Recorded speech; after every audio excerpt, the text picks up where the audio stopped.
I could not be more excited. We have a Garmin dealership at Lufkin, Texas.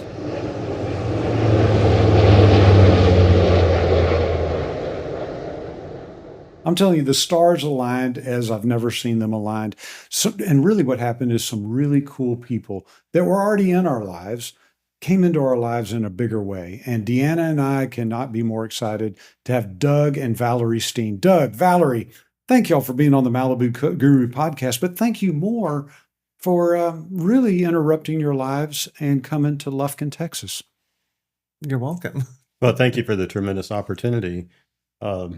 You already had a PA-46 Center of Excellence right here at Lufkin, and I couldn't be more thrilled to be a part of that and live up to the reputation that you've established and contribute to the branding and the service for all of the PA-46 customers.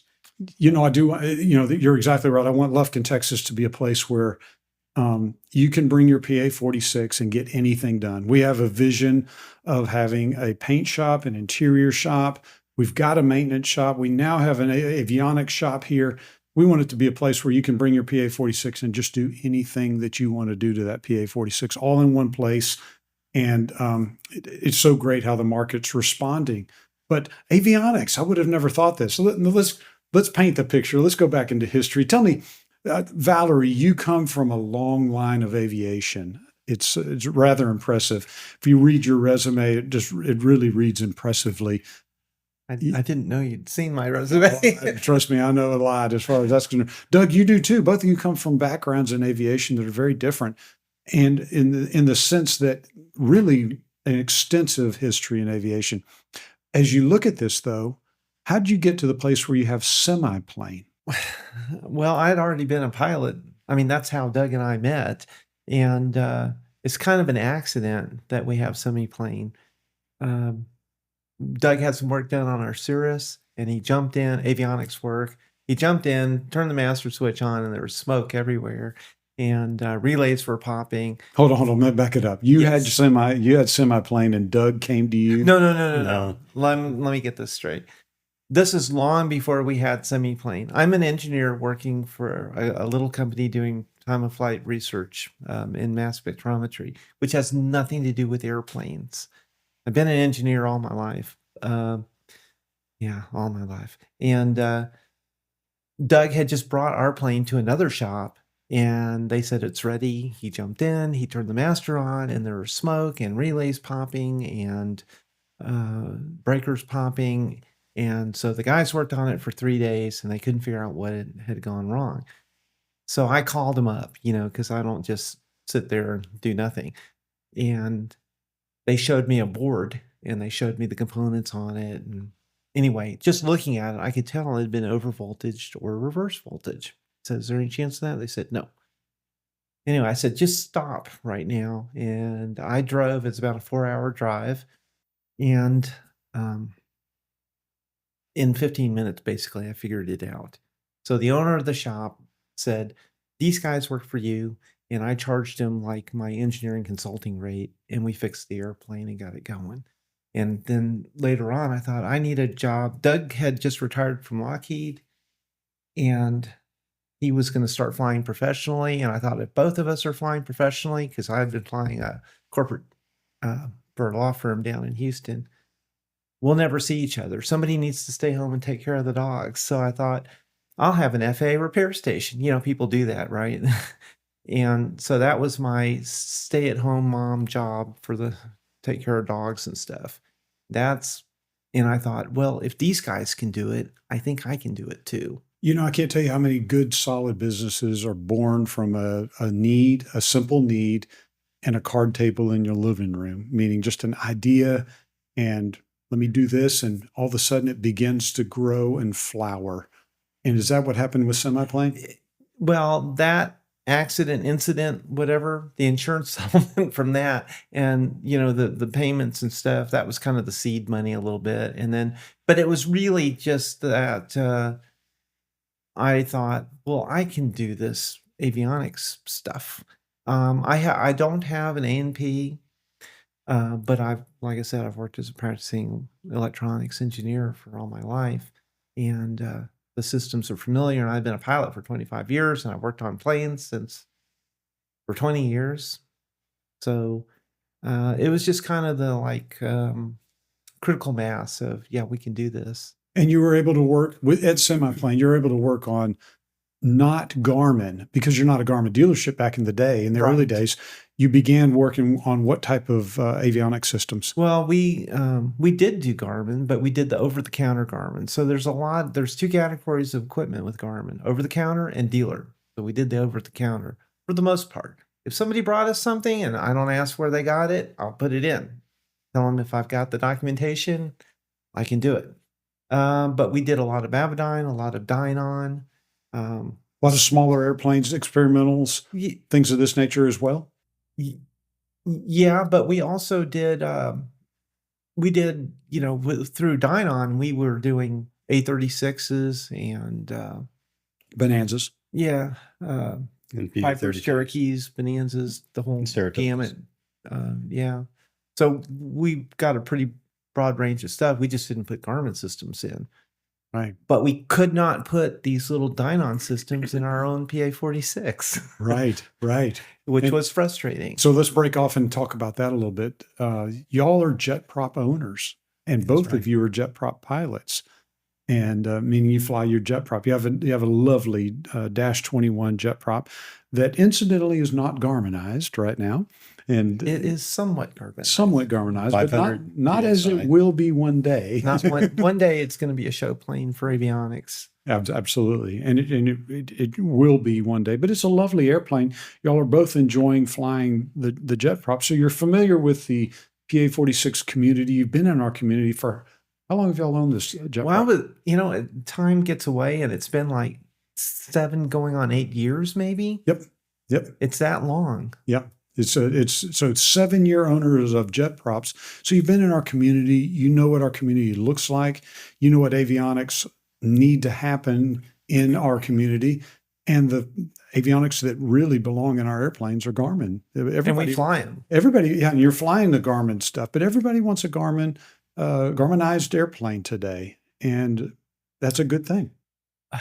Yeah, I mean, we're flying with a 500 TXI right now, and we don't talk about the GPS. We'll upgrade that later. But it is Garmin. It's a Garmin. It's an old 530. Well, for Yeah, Garmin for at the 530, moment. yeah. You got Yeah. a 530 and you got a G500 and a Garmin 530, which is very functional. And there's a lot of aircraft out there with that right now. But those people, that would be definitely a legacy panel, and it needs an upgrade. Today, there's far better. Right. Well, the first thing for us to get rid of is the KFC 150 because it's starting to become unreliable, and we're having to change elevator servos every few hundred hours. I've had to change the computer. It smoked, and so I know that's a topic for other people as well. Just to the KFC 150 is awesome. I love it, but it's too long of tooth and it's failure prone. It's a big butt. Everything after Also, the it butt is a bit. It's built in 1980 to 83 or something. It's built on a microprocessor that I did a lot of work with. I know that thing inside and out. So I have a soft spot for the 8751s that are in there. I understand completely. Okay, but you have y'all live in Fort Worth at Borland Field, have a hangar. You have a shop that sort of grew from the card table in your living room, meaning a small little thing. Let's see if we can make this work. And then you got another airplane and another. Started to grow a little bit. Hired a avionics tech. Hired another one. Began to grow. Putting out good product. And you've had SemiPlane alive now for how many years?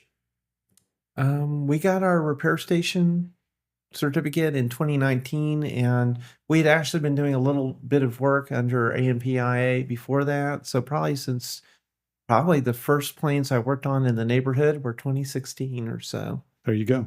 Good. So about 8 years now that y'all have been actively doing avionics work and have developed a reputation outside of Garmin, meaning in other areas, not doing PA-46s, as being a great shop that's producing and doing a good job, making on time, on budget projects. Yeah. Apparently Garmin had heard of us because Cody had the area sales rep for the Texas and Louisiana, and he has a big territory. He had somebody come up to him at Oshkosh at AirVenture and say good things about SemiPlane. We did not pay them. We don't even know who it was, but that was thank you. But it is. Here's what happened. Garmin discovered you because y'all had clients that basically said, these are great people that are doing good stuff. Why are they not Garmin? And Garmin basically comes to y'all and says, y'all want to think about this? There was this guy that was asking us if we would consider having an avionics shop in Lufkin for several years. We met this guy being we met the Caseys during recruit training, and we go to the PMOPA conference together, and so we were familiar with each other for sure. And I'm like, I don't know. I mean, what we wanted to do initially is have a Garmin dealership at our airport that we're already established there. But there's a couple of impediments. One, Garmin says there's too many dealers in the area and they really didn't need another dealer there. Right. But at Lufkin, they would love to have us there. Exactly. But in Lufkin, we'd love to have you. And in Borland, it wasn't just there. There's a bunch of, there's too much saturation of dealers. Also, the airport's smaller. Parallel taxiway. Yes, it's the busiest airport I've ever seen that has no taxiway. Right. It can be everybody knows to duck into one of the taxiways into the neighborhood or the ramp when everybody has to play musical chairs to get back to the right. And the third thing, in addition to no Garmin dealership and no taxiways, that prevented us from growing at Borland is the price of building a hangar was probably triple what it would be out here. Yeah. So and there was only like one tiny piece of land. They wanted like $1 million. No septic system, just horrible. No ramp space. I'd like to make 2 remarks to respond to his first question. How did the name SemiPlane come to be? Well, Valerie is an electronics engineer and she has a scientific instrument business. So semiconductors are a buzzword for that business. And SemiPlane can sound like an inclined plane related to semiconductors, or you can make an aviation connotation. It turns out that this year is end of life for the product that she designed for the scientific community. We're going to make our last delivery this fall. So SemiPlane will be 100% aviation centric before the year is out. We've had a production run of almost. And the other plug I want to make is Valerie had 0 avionics experience other than working on her own experimental plane in mine. But the FAA sent 2 people to observe her work with 0 experience, and they left with confidence that she deserved the title of accountable manager and repairman certification status from the get-go, without ever having been signed off for her experience by an avionics tech. That was kind of intense because the guy, I'll remember his name shortly, but he goes, you, and his hands were just like this. And he's like that far from my face. He's going, you are going to demonstrate your skills. And at the end of this demonstration, I will either be comfortable or uncomfortable. I'm like, yes, sir. One of the things that comes across from you two is you're both incredibly smart, just highly intelligent engineer types. I think y'all are just fun as far as that's concerned. Because a lot of engineers are very techy, but y'all are fun and interesting. But you come up with some really interesting stuff in the background. I'll give another interesting factoid. Doug, you're an A&P mechanic. So you're not an A&P, but Doug, you are, and you bring this to the table. It's like there's this. Again, 2 resumes that just seem to cover every base between you two. Well, it was all part of the plan. It took a long time to develop a repair station from scratch. It took 2 years before we could get the OpSpec approved. It didn't take very long for me to become an A&P. I already had the experience. I had to go through some wickets to get the 8610-2 form signed that would allow me to take the test, but it would help her with her business. I told him he should get his A&P. Yeah. But it didn't take very long for the FAA the day we got her certificate, she was asked, would you like to become an A&P? And she was presented with the form with the signature on the spot. It took me months to get the signature.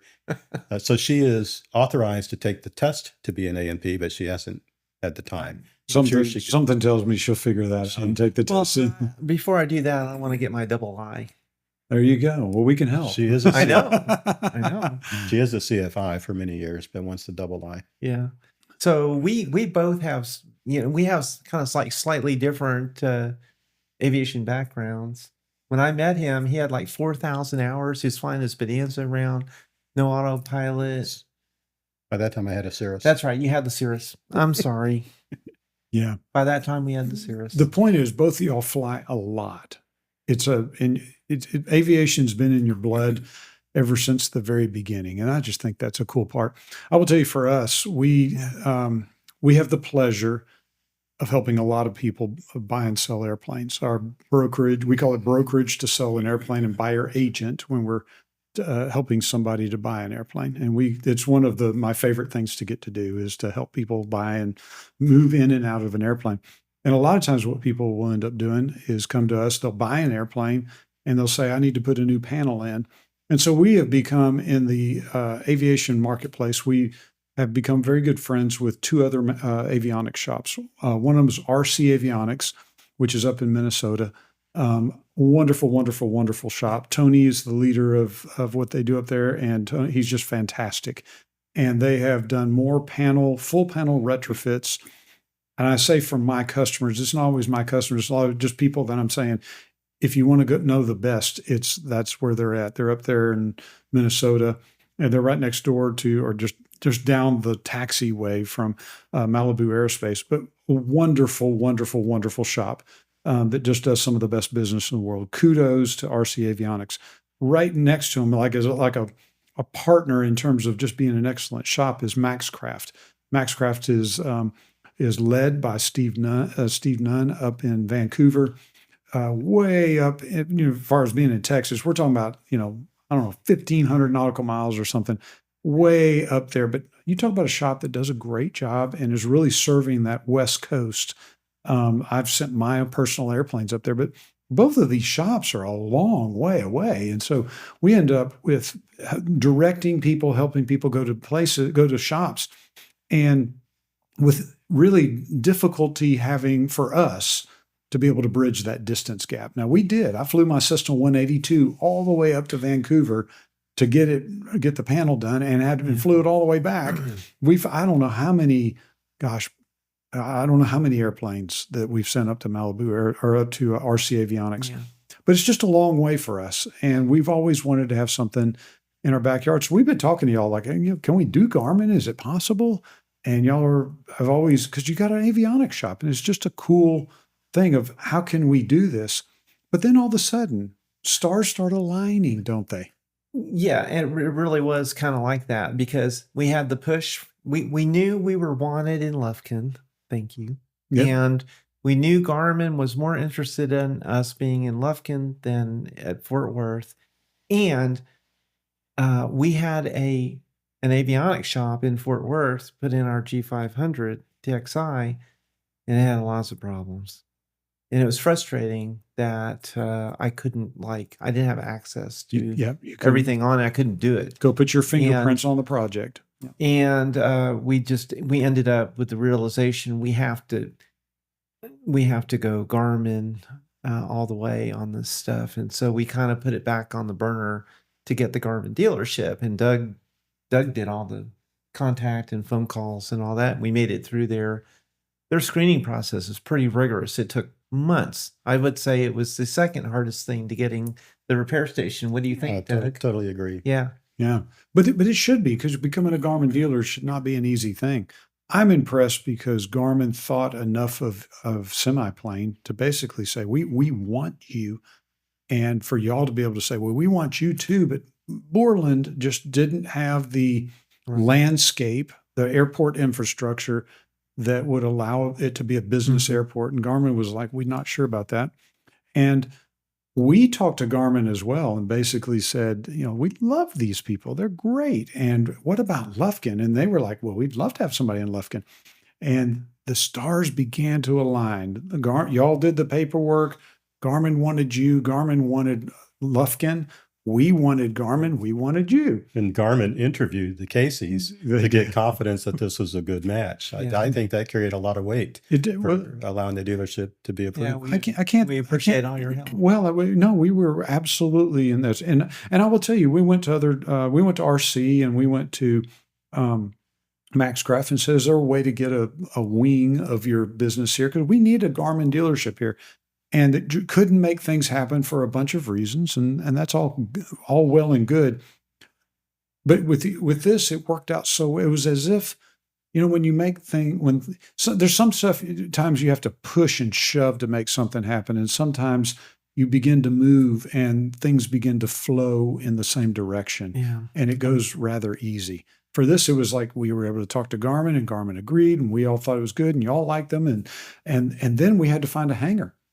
And the big problem was, where are we going to put an avionics shop? Now we have a hangar next door to us, and the question was, which has our maintenance facility of KC Aviation Services, and the question is, well, where do can we co-locate the two businesses there? And then we could, but it would have been messy. Well, we talked about a lot of things. I've almost forgotten about that. We did. How can we line all this up?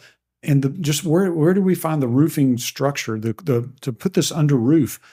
And really, at the end of the day, we knew y'all were going to be so busy as a Garmin dealership that you needed your own roof. And so we began looking for a hangar. What's interesting about it is we were able to acquire a hangar in Lufkin, Texas, that's much, much, much bigger than we currently, and we were able to afford it. I couldn't believe it. We were able to acquire this hangar. Again, things began to flow that just worked well. We've since now we acquired the other hangar. We're now moved in offices there. We're building new offices there. We're building offices on your building because we moved the maintenance hangar out and we moved y'all in. And it has turned out to be just a wonderful, it's just amazing how many things aligned to make this happen. I really thought the house we lived in Borland was going to be our retirement house. And we were we have an airstrip, we have a hangar. Before KC Aviation and this Garmin dealership thing, I would have never thought I was going to be buying a house in Lufkin. Right. But and that's the other, you bought a house. And we were committed. Nice. Yeah. Yeah. Y'all did not stick your toe in the water. Y'all have dove into the deep end of the pool. We did. You're completely submerged. You're here. You bought a house. You've moved. This is happening. And let me just say another thing that I think is really, really cool. And that is that the market has responded. You're doing matter of fact, you're in about another 5 days, you're starting a PC-12 full panel retro, and you've got a jet prop full panel retro that's coming. You're about to be as busy as you could be. In other words, the projects are beginning to line up. And this is not in addition to what you've already had in the pipeline. Business is going good for you guys. I think so. Yeah. It's exciting. And we've still got our shop back in Fort Worth. And that's where the CNC equipment and all the metalworking equipment is. So we can actually design, layout, plan, make the panels ourselves. Make them yourself. Yep. We do it. I think it's really, really cool what y'all have done. And again, KC Aviation does not own SemiPlane. I've told more people we have a Garmin dealership at Lufkin, Texas. That's fine. I like it that way. We do not own it. We do not. We have no ownership whatsoever in SemiPlane. This is y'all's business. Really, I guess you'd call me a landlord. Well, you're our landlord. I'm a landlord, but we become kinfolk as you would describe yourself with beloved in-laws. It's like beloved in-laws. We're kinfolk. Yeah, we're kinfolk in the sense of we want y'all here. We're teaming, if that's the right way to say it. In other words, if you come to Lufkin, Texas, and you go to SemiPlane, the KC Aviation name might not be the front and center on the sign, but our fingerprints, our relationships are right there. We are endorsing and supporting and excited to see where SemiPlane goes. We think that the sky is unlimited for you guys, and I think this is going to be a really good move. The market's already responding. Garmin has responded. You got a Garmin sign hanging out front. I don't know who hung that sign, but that was somebody. I might have had something to do with it. I hope you got a picture of that, to hang that sign up there. But the next thing is y'all are hiring. Tell me what it's been like hiring. It's very exciting. We had come from a point where we were space limited and frankly volume limited because the Dynon sales for the first year since we started had declined year over year. Prior to that, we always had growth. So we were space limited, we were volume limited, and we came to Lufkin and we temporarily felt space limited because we were sharing space with the maintenance shop. Those doors are now wide open. We have plenty of space, and the volume just came on like gangbusters. And then we had to respond quickly to make sure we didn't have a resource constraint. And within the last month, we've hired 3 technicians, and we still have our son in Fort Worth that's going to come and help us. And we're expecting to hire. And we have an office manager. And in office, I mean, we're talking about 5 or 6 people here that are working at. But she's more than an office manager. She's an ATP CFI pilot that has her AMP and IA, and she has run small businesses before. So she's got all of the credentials. In fact, she was the chief pilot when Valerie.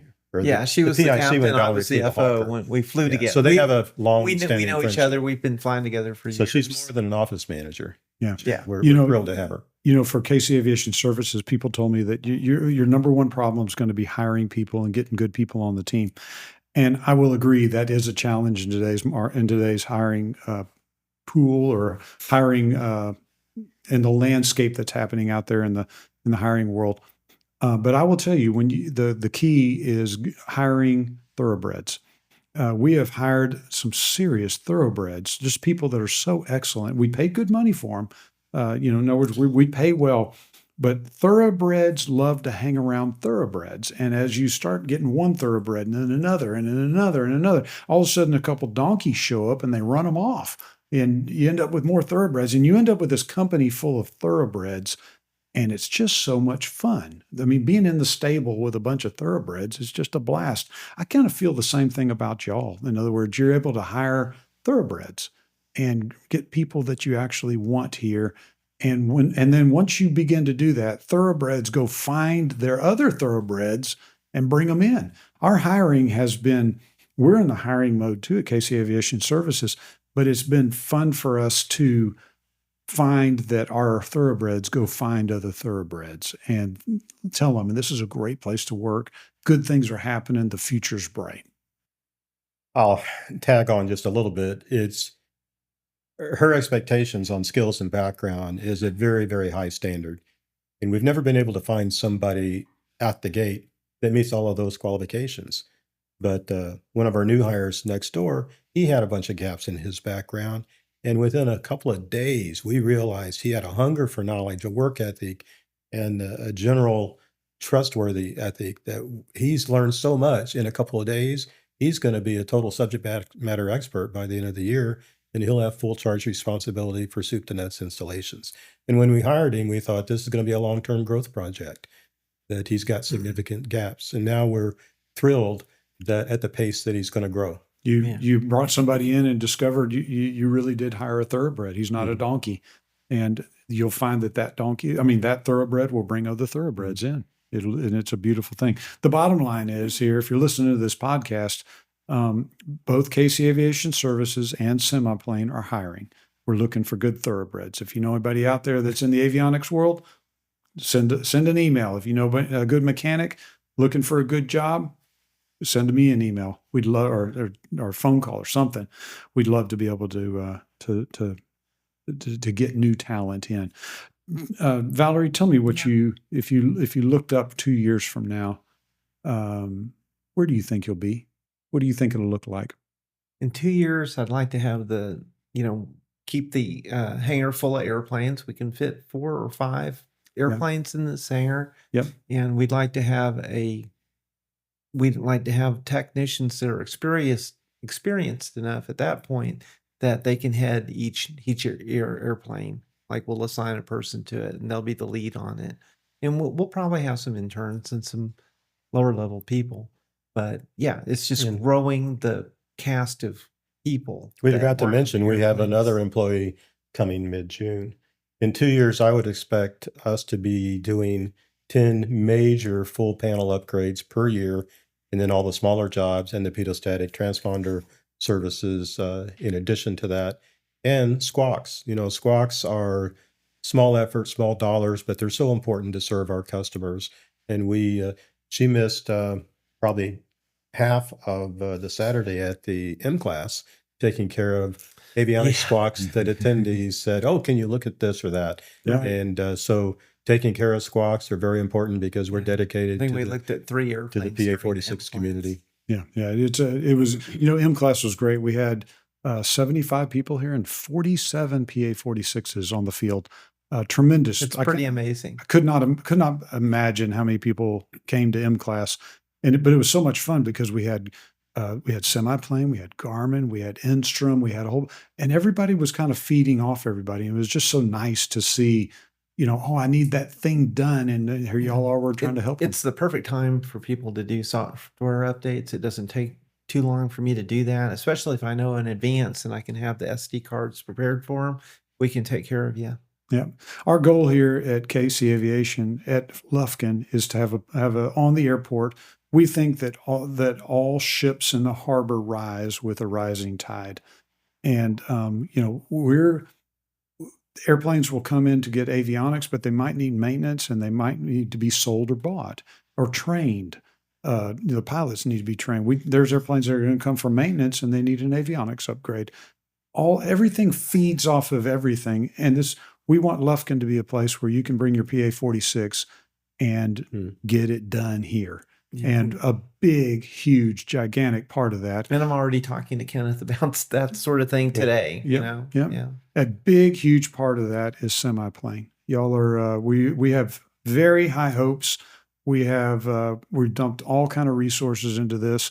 We have jumped into the deep end with y'all, and we are here to do some swimming and to really grow and to do well and to serve people in the PA-46 world. I appreciate both of you being here and being part of the Malibu Guru podcast. More importantly, being part of the Lufkin Airport and part of mine and Deanna's lives. It's great to have you two here. We're very happy to be here. Yeah. Doug, Valerie Steen with SemiPlane. Appreciate you joining the Malibu Guru podcast. Thank you very much. Thank you.